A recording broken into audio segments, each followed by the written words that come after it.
Hari ini kita akan pikirkan sebuah judul khotbah. Anda siap merayakan Natal? Mari kita doa. Ya Tuhan Yesus, Kau datang ke dunia, selamatkan kami orang berdosa. Kami rayakan tiap tahun. Bukan hanya tanggal 25, sepanjang bulan ini, bahkan kalau bisa sepanjang hidup kami Tuhan. Kami ingat Kau pernah lahir ke dunia. Kau pernah mati bagi kami di atas kayu salib. Kau pernah bangkit dari kematian, sekali untuk selama-lamanya. Tapi kuasa-Mu berkhasiat selama-lamanya sepanjang masa, juga dalam hidup kami. Kami ingin memikirkan firman-Mu, bagaimana mempersiapkan diri memasuki Natal dan merayakan Natal dengan baik, dengan benar. Pakai hamba-Mu yang lemah, terbatas, dan hina dina ini, jadikan dia saluran berkat buat kami. Berkati Putri menerjemahkan dengan jelas dan benar. Siapkan hati pikiran kami, sehingga kami bukan hanya mengerti firman-Mu, kami bertekad untuk melakukan firman Tuhan. Dalam nama Tuhan Yesus kami berdoa dan memohon berkat Tuhan. Amin. Minggu lalu saya ketemu seorang wanita, ngobrol, dan kemudian sebelum saya tanya, dia tanya saya dulu. Anda siap merayakan Natal? Are you ready for Christmas? Saya katakan, ya. What about you? Gimana kamu? Ya, kami bahasa Inggris. Dia bilang, saya gak siap. Loh, kenapa gak siap? You tahu, dia bilang, Natal itu butuh duit banyak. Saya itu lagi bokek. Saya benar-benar bokek, gak punya duit, gimana bisa rayakan Natal? Nah, hari ini saya tanya saudara, apakah saudara siap merayakan Natal? Ketika saudara mengatakan ya, apakah maksudnya duitmu banyak? Atau mengatakan tidak, apakah soal duit? Banyak orang salah mengerti soal merayakan Natal. Mereka pikir kalau Natal itu, tapi memang gak bisa disangkal, Natal itu memang lebih sibuk, lebih banyak kegiatan, ya, lebih banyak undangan, ada pesta Natal di kantor. Saudara yang kerja di kantor udah mulai Natalan belum? Ya kan? Ada pesta Natal di sekolah, nanti ada Natal di gereja, Natal di keluarga, Natal di teman. Dan rata-rata kalau merayakan Natal itu apa? Makan-makan, minum-minum, ya, makanannya lebih heboh. Termasuk pastinya lihat Natal nanti ya 24-25 mungkin kita makannya di gereja lebih dari biasa, lebih dari normal. Dan Natal dilihat sebagai pesta, sebagai masa bersenang-senang, masa memberi, memang betul, masa mengasihi, masa bagi-bagi kado, tukar kado, dan banyak aktivitas-aktivitas lainnya. Nah, saya tidak tahu bagaimana sikap saudara, tindakan saudara, atau tipe saudara dalam mempersiapkan Natal dan merayakan Natal. Ada beberapa golongan manusia yang saya coba tulis di sini. Yang pertama itu golongan oportunis. Oportunis itu berarti mencari kesempatan. Mengambil kesempatan, memakai kesempatan sebaik-baiknya. Ya, Natal itu digunakan semaksimal mungkin. Untuk apa? Untuk bisnis dan untuk untung lebih besar. Ya. Mulai jualan, ya. Lalu komersil, iklan, macam-macam lah. Yang penting untung. Dari makanan, minuman, kado, segala macam. Ya, diskon, itu opportunis. Memakai kesempatan yang ada. Sales atau macam-macam lah ya, di mana-mana sales, sebenarnya Amerika salesnya jadi Januari sampai Desember sih, bukan hanya Desember. Tapi ini opportunis, artinya apa? Dia tidak mau kehilangan kesempatan untuk bisnis, untuk dapat untung dalam masa Natal. Golongan kedua itu pesimis. Orangnya pesimis itu mulai mengeluh soal apa? Banyak kegiatan, banyak pengeluaran, banyak aktivitas, ya, banyak ini, banyak itu, pusing, ya. Dan dia mulai pesimistik. Begitu Natal dia stres tambah tinggi. Termasuk rekan-rekan pelayanan di gereja juga bisa terjadi, betul nggak? Waduh, terlalu banyak nih, ya. Termasuk Pak Edi nih, aduh lagi stres nih, stresnya lagi tinggi nih, gimana? Ya, bisa terjadi. Ada yang karena keluhan-keluhan itu stres tinggi jadi kesel, jadi marah, jadi negatif, minum-minum, lakukan yang negatif. Tapi juga ada yang menjadi apa? Diam-diam aja. Atau kompensasi yang lain, ada masing-masing punya kompensasi. Ada juga tipe yang hura-hura, tipe hura-hura, senang-senang ya. Menikmati dari pesta ke pesta, kalau di Manado itu dari tanggal 1 Desember, tiap hari pesta. Ya, pagi di mana, siang di mana, malam di mana, besok tanggal 2 kemana, terus tiap hari pesta. Mumpung ke pesta makannya gratis, betul gak? Minum dari cap ayam sampai cap tikus. Hura-hura, ya, tanpa peduli kesehatan, seringkali berlebihan. Sehingga masa Natal itu bisa gain weight mungkin 5 kilo, 6 kilo. Ada juga golongan aktivis. Nah itu sibuk siapkan berbagai acara. Pasang pohon Natal, pasang lampu Natal, rumahnya tiba-tiba jadi bagus, terang, ya kan. Lalu beli baju baru, atau holiday, jalan-jalan, semua berbau Natal. Yang di gereja, siapkan puji-pujian, drama Natal, puisi Natal, acara ini dan acara itu. Dan saya sharingkan ini belum tentu itu salah, saudara. Cuma maksudnya, apakah itu cara yang benar dalam kita mempersiapkan Natal? Apa kata Alkitab kira-kira kita menyikapi dan merayakan Natal? Nah, saya ingin kita baca firman Tuhan dari Lukas 2, 15 sampai 20. Ini menjadi dasar kita belajar pada hari ini. Injil Lukas pasal 2 ayat 15 sampai 20 kita membaca, menikmati firman Tuhan, jangan terlalu ngebut, sedang saja ya. Lukas 2 15 sampai 21, 23.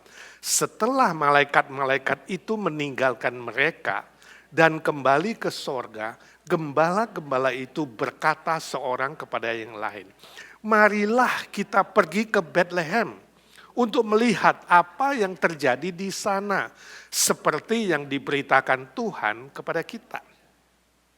Lalu mereka cepat-cepat berangkat dan menjumpai Maria dan Yusuf dan bayi itu yang sedang berbaring di dalam palungan. Dan ketika mereka melihatnya, mereka memberitahukan apa yang telah dikatakan kepada mereka tentang anak itu. Dan semua orang yang mendengarnya heran tentang apa yang dikatakan gembala-gembala itu kepada mereka. Tetapi Maria menyimpan segala perkara itu di dalam hatinya dan merenungkannya. Maka kembalilah gembala-gembala itu sambil memuji dan memuliakan Allah. Karena segala sesuatu yang mereka dengar dan mereka lihat, semuanya sesuai dengan apa yang telah dikatakan kepada mereka. Nah ini konteksnya adalah Natal pertama. Ketika malaikat dari sorga, paduan suara sorga, turun di tengah-tengah padang belantara yang gelap, di mana gembala-gembala menjaga dombanya. Jadi kalau saudara membaca konteks sebelumnya, ayat-ayat sebelumnya, itu malaikat memberitakan, hei jangan takut, aku memberitakan kepadamu kesukaan besar bagi seluruh bangsa. Hari ini telah lahir bagimu Kristus Tuhan di kota Daud. Berita Natal pertama. Dan kemudian ditutup setelah ada berita singkat, ditutup dengan lagu Natal pertama. Tahu lagu Natal pertama? Bukan Silent Night, oh bukan. Tapi apa? Kemuliaan bagi Allah di tempat yang maha tinggi. Glory to God in the highest. Ya. Dan damai sejahtera di bumi bagi manusia yang berkenan, yang percaya kepada Dia. Itu beritanya dan paduan suara. Nah, yang kita baca ini respon dari gembala. Setelah ada berita itu mereka respon. Dan dari respon inilah kita mau belajar bagaimana mereka merayakan Natal. Pelajaran di Natal pertama ini saya harap menjadi pelajaran kita hari ini. Di dalam juga mempersiapkan Natal tahun ini. Apa respon mereka? Yang pertama, beriman dan bersemangat untuk bertemu Yesus. Ayat 15 dan 16. Setelah mendengar itu, mereka langsung semangat. Berkata, mari kita pergi ke Bethlehem. Oh, ini sebuah decision yang betul-betul percaya. Mari kita berangkat ke Bethlehem, gak gampang itu malam-malam berapa jam harus berjalan. Bahkan ada istilah apa? Mereka cepat-cepat berangkat menjumpai bayi itu. Nah ini saya sebut dengan iman. Iman setelah menyaksikan malaikat memberitakan berita Natal yang pertama. Mendengar berita Natal itu mereka melakukan firman Tuhan. Pergi ke Bethlehem dan cepat-cepat, bukan lambat-lambat. Padahal malaikat gak kasih perintah loh. Sudah dengar berita Natal ya, ayo cepat-cepat pergi. Enggak. Malaikat gak menambahkan itu. Ayo cepat-cepat pergi ke Bethlehem, lihat tuh, cari Yesus. Tidak dikasih tahu, tapi mereka bisa otomatis. Nah ini yang saya sebut dengan iman. Kalau punya iman gak usah didorong-dorong, kalau punya iman gak usah diperintah-perintah. Kalau punya iman, Tuhan akan memberikan anugerah itu dalam hatimu dan kamu bersemangat. Pengen lakukan sesuatu, pengen reaksi, pengen respon sesuatu. Ya. Sebab ada dorongan di dalam hati mereka. Ini yang saya sebut semangat baru setelah menerima berita Natal. Kalau kita bayangkan gembala itu tugas mereka itu rutin. Ya, sudah jamnya bawa domba-domba ke padang makan, sudah jamnya bawa pulang, ya kan? Santai, gak usah buru-buru, relax, gak usah dikejar-kejar. Ya. Ngurusin domba aja kok, mungkin sering juga kesel ya, aduh gini-gini terus rutin ya. Tapi tiba-tiba jadi semangat. Ya. Mungkin ada sebagian udah mau patah semangat, tapi jadi bangun kembali. Ada semangat baru, ada harapan baru, berubah setelah tahu Yesus lahir sebagai juru selamatnya. Berubah. Ya. Enggak lagi jenuh, enggak lagi hanya rutinitas, tapi jadi bergairah. Izinkan saya tanya, selama ini apa yang membuat hidupmu jenuh dan tidak bergairah? Apa yang membuat hidupmu rasanya kok gitu-gitu aja ya, bosen, ya. Gak ada semangat. Bahkan kecewa dan hampir putus asa. Saya gak tahu apa. Kerja 10 tahun gaji gak naik-naik, itu membuatmu jenuh. Hidupmu seperti lingkaran setan, bangun jam 7, ya kan, cuci muka, musim dingin pakai jaket, buka kulkas, minum susu, langsung masuk mobil, nyalain renungan harian, dengerin Jimmy Shahan membaca, sampai kantor di depan komputer. Kalau di kantor, yang pabrik, langsung kemudian seperti robot yang misalnya kerja mekanik atau masang-masang sesuatu, packaging, tiap hari.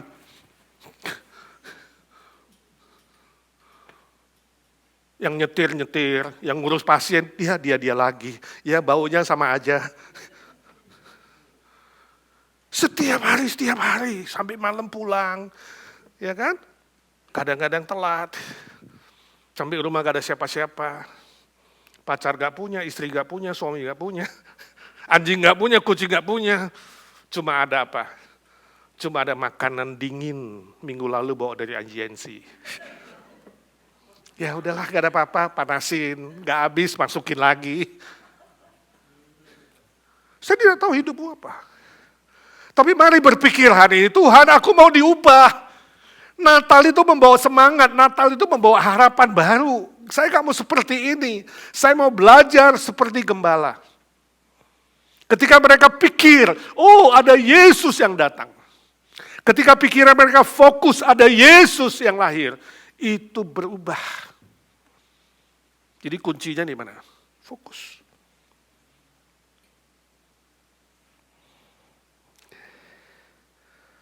Saya baca sebuah cerita, saya ubah sedikit. Cerita Timur Tengah, tapi saya ubah jadi Indonesia. Seorang menteri muda, yang baru pertama kali jadi menteri, politician Indonesia ini banyak yang baru, dan sungguh-sungguh merasa bangga, bukan main ya, dapat kuasa, dapat harta, dapat kesempatan, lalu beli mobil BMW terbaru, yang paling mahal. Dia ingin show off kepada teman-temannya. Datang ke sebuah pesta undangan Natal. Parkir di depan pintu di pinggir jalan. Begitu parkir mengkilap, dia keluar dari mobilnya, baru buka pintu. Pintu yang dia buka itu dihantam truk. Wah, dia marah besar. Gila, ini mobil baru. Mau kasih teman lihat sekarang jadi hancur. Dia langsung telepon polisi karena menteri yang telepon cepat datangnya. Indonesia, tapi kalau rakyat telepon belum tentu cepat. Pizza lebih cepat dari polisi. Datang polisi. Dia langsung marah-marah, dia bilang, itu supir truk kayak orang gila. Setir kok begini, ini mobil baruku. Saya akan tuntut dia, bayar berapa kali lipat. Polisinya lihat, dia geleng-geleng kepala. Dia bilang, Bapak siapa? Saya menteri muda. Iya, Bapak menteri muda. Bapak itu ya, Bapak itu gila harta atau serakah? Yuk, coba peduli mobilmu. Kamu lihat itu, tangan kirimu itu copot. Dari sikut sampai pergelangan itu patah juga, tahu tanganmu lagi lepas nih berdarah. Dia lihat tangan, iya. Dia bilang, Pak polisi, Rolexku mana? Rolex.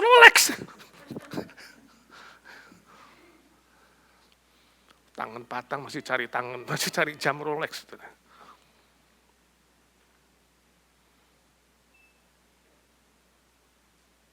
Ini saya yakin cuma cerita humor, di Timur Tengah nyindir orang-orang sana. Di Indonesia nyindirin humor sindiran. Ya. Ada cukup banyak manusia di bumi ini tidak peduli dengan nyawanya sendiri. Karena fokus kepada materi dan uang. Demi materi dan uang, rela mengorbankan nyawa orang lain dan nyawa diri sendiri. Itu yang terjadi di banjir bandang, bukan? Permisi tanya, saudara fokus dengan apa di dunia ini? Fokus dengan harta, uang yang sementara, fokus dengan nama, fokus dengan tokoh manusia tertentu. Ingat, saudara pasti akan kecewa. Dan mengecewakan orang lain, mengecewakan diri sendiri juga. Sebab semua benda dan manusia itu terbatas dan sementara sifatnya. Hanya orang yang fokus kepada Kristus akan diperbaharui dengan semangat yang baru, harapan yang baru, gairah yang baru, di tengah-tengah kekecewaan, keputusasaan, apapun penderitaan dan kesusahan, bahkan kemiskinan seperti gembala, tetap akan hidup dengan bergairah, bersemangat. Sebab mata dan pikiran mereka fokus kepada Kristus. Ini sikap pertama. Saya rindu kita memasuki Natal dengan kacamata sedemikian, dengan mindset sedemikian.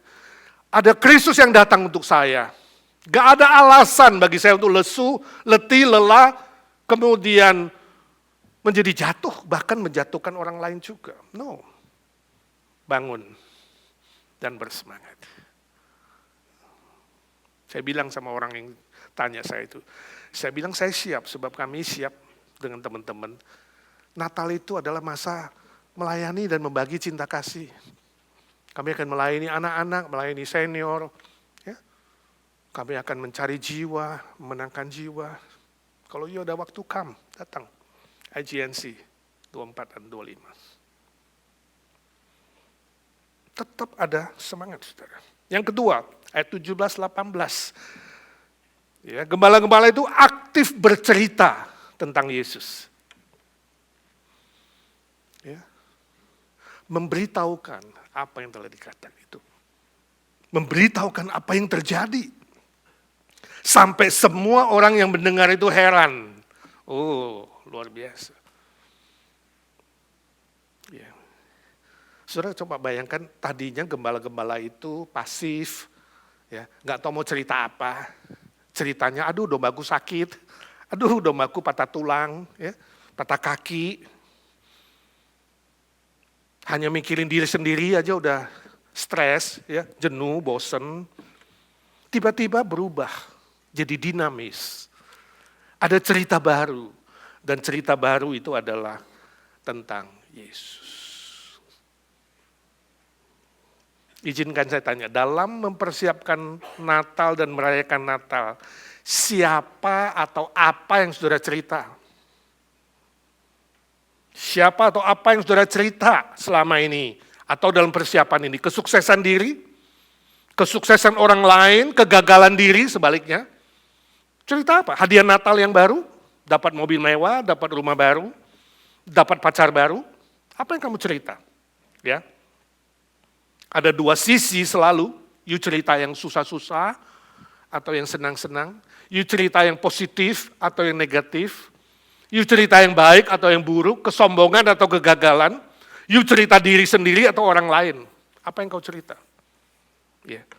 Mari belajar aktif bercerita tentang Yesus. Semasi mulut ini bisa bercerita, semasi lidah ini bisa berbicara. Ingat anugerah Tuhan, ingat keselamatan yang saudara terima, ingat berkat-berkat yang saudara terima. Jangan berdiam diri, jangan cuek, jangan gak peduli. Tapi bersyukurlah dengan bercerita, belajar mengabarkan Kristus. Tidak bosan-bosan saya dari mimbar ini berkata, cari jiwa, cerita. Sekali lagi 24-25, hari khusus, KKR terakhir tahun ini. Kalau saudara tidak keluar kota, cerita, bawa satu jiwa, penuhi kursi di sini.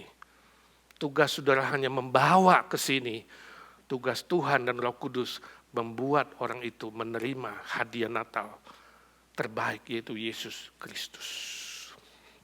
Saya baca cerita di San Francisco, ada sebuah gereja, suatu hari seorang Pak Pendeta sehari sebelum Natal, dia memeriksa stage yang siap-siap untuk perayaan Natal, baru ketahuan, itu hiasan Natal, palungan, bayi Yesusnya hilang.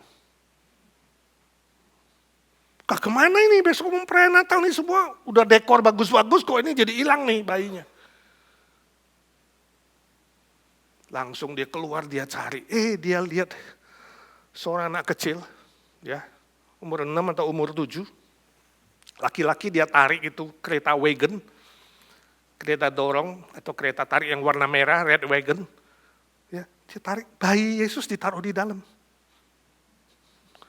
Lalu pendetanya bilang sama dia, nak, ini penumpangnya you dapat dari mana? Dari dalam gereja. Kata si Joni kecil. Kenapa kamu ambil itu bayi Yesus taruh di situ? Gini loh Pak Pendeta, seminggu lalu saya berdoa, saya bilang, Yesus, Natal ini saya minta wagon merah, Kalau saya dapat wagon merah, saya janji, saya ajak Yesus jalan-jalan. Jadi benar dia dapat wagon tadi ya. Dia ambillah bayi itu. Dia ajak muter-muter lapangan gereja. Saya nggak tahu itu cerita pendeta beneran atau dia humor. Ini terjadi di San Francisco. Tapi poin saya adalah si anak kecil tahu menggenapi janjinya. Tahu bersyukur dengan bercerita Yesus, berbuat sesuatu untuk Yesus. Saya ingin saudara flashback Januari ketika saudara masuk 2025. Pernah janji gak? Atau setidaknya saya tantang saudara di mimbar. Kalau Tuhan kasih kamu 1 tahun 2025. 1 tahun kamu tidak meninggal. Di tahun 2025 sampai 31 Desember. Maukah kamu ajak 1 jiwa? Cerita. Pernah janji? Mari flashback Januari. You janji apa? New Year's resolutionmu apa? Hah? Tuhan, aku akan ini, aku akan itu. Hei, kawanku, mari membayar janji itu. Mari lakukan sesuatu. Mari belajar bersyukur dan menggenapkan cita-cita saudara, keinginan saudara untuk Tuhan. Bawa HP gak? Coba cek WhatsApp, Facebook, Instagram. Berapa persen yang kamu pakai untuk cerita Yesus? Berapa persen kamu cerita dirimu sendiri? Berapa persen kamu cerita orang lain? Ya nanti dilanjutkan, sudah segitu aja. Tapi maksudnya ini salah satu tes. Salah satu tes. Jangan cuma, ya gue udah cerita kok, coba jumlahin. 1 minggu ini. Ada di HP. Berapa menit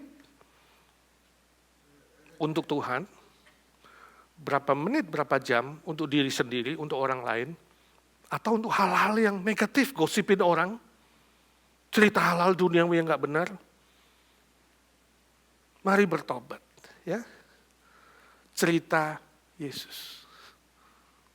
Amin. Yang amin lakukan, yang gak berani amin, double. Terakhir yang ketiga. Memuji dan memuliakan Allah. Ayat 20. Itu respon. Oh, setelah bertemu dengan Maria, dengan Yusuf, dengan bayi, mereka senang. Habis itu, that's it. No. Mereka kembali dan memuji, memuliakan Allah. Kembali memuji, memuliakan Allah. Ya, ini juga perubahan yang luar biasa.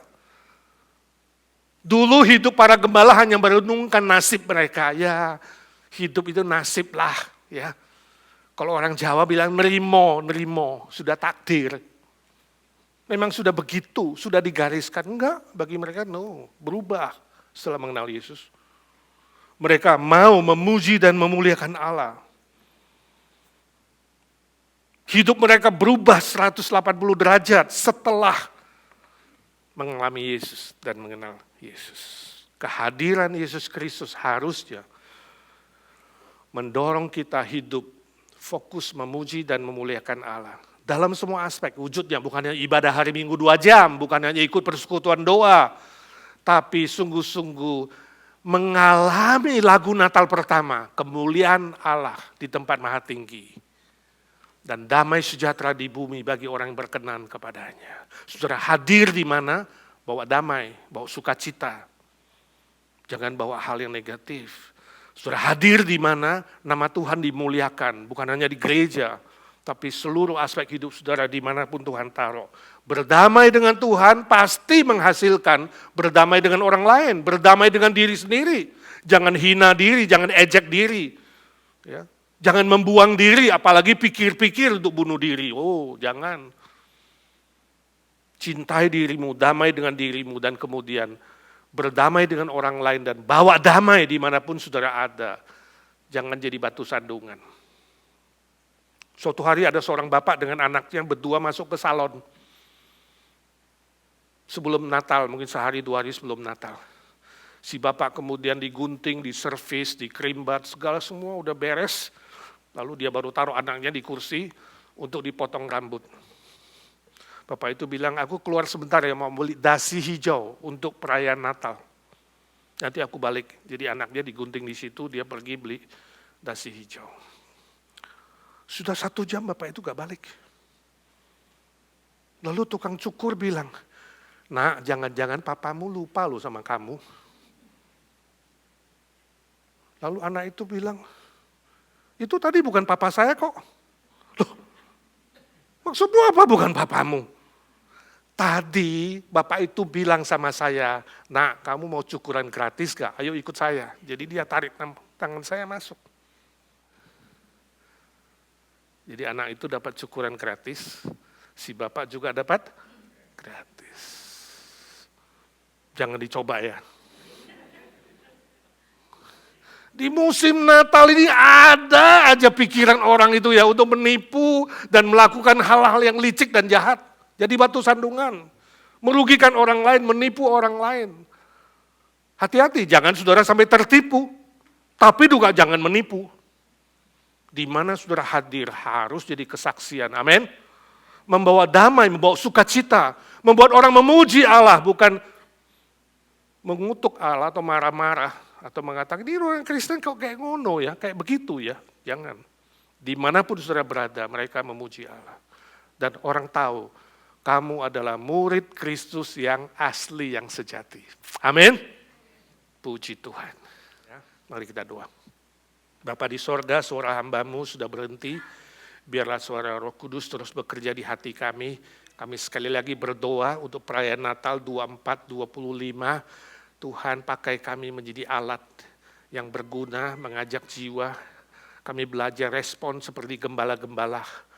Hidup lebih bersemangat, bergairah, hidup bercerita tentang Tuhan, fokus kepada Tuhan Yesus, dan juga hidup kami menjadi kemuliaan bagi nama Bapa dan menjadi berkat bagi banyak orang dimanapun Tuhan taruh kami. Dimulai dari keluarga kami dan kemudian orang-orang di sekitar kami. Ajar kami makin mengasihi Tuhan, makin mengasihi keluarga, makin mengasihi jiwa-jiwa yang belum diselamatkan. Dalam nama Tuhan Yesus kami berdoa dan memohon berkat Tuhan. Amin.